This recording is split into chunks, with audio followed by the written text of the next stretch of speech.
బాహ్య ప్రపంచంతో సంబంధం లేని ఆదిలాబాద్ జిల్లా ఆదివాసీలు తొలిసారిగా హైదరాబాద్ బయలుదేరి వెళ్లారు. పర్యాటక శాఖ ఆధ్వర్యంలో ఏర్పాటు చేసిన ప్రత్యేక బస్సులను ఉట్నూరు మండలం గోండుగూడెం వద్ద మంత్రి జూపల్లి కృష్ణారావు జెండా ఊపి ప్రారంభించారు.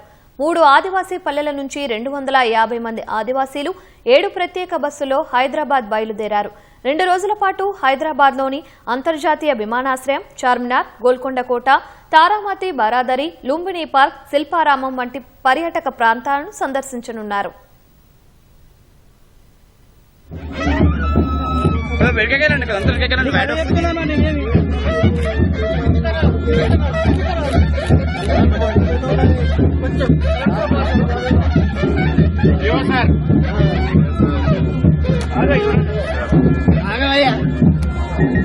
अरे आराम से లేకుంటే రాదు.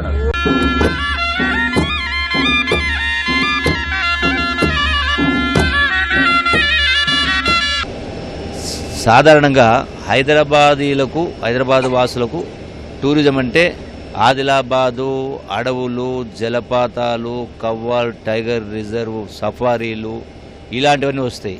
అట్లాగే వివిధ ప్రాంతాలు ఆదిలాబాద్ అయినా, నాగార్జున సాగర్ అయినా, సోమశీల అయినా, అట్లాగే రామాపట్నం ఇవన్నీ ఉన్నాయి. ఆదివాసీలకు టూరిజం అంటే హైదరాబాదే టూరిజం. అందుకని మీకు టూరిజం తీసుకెళ్ళి చూపిస్తా అనే మాట చెప్పడం జరిగింది.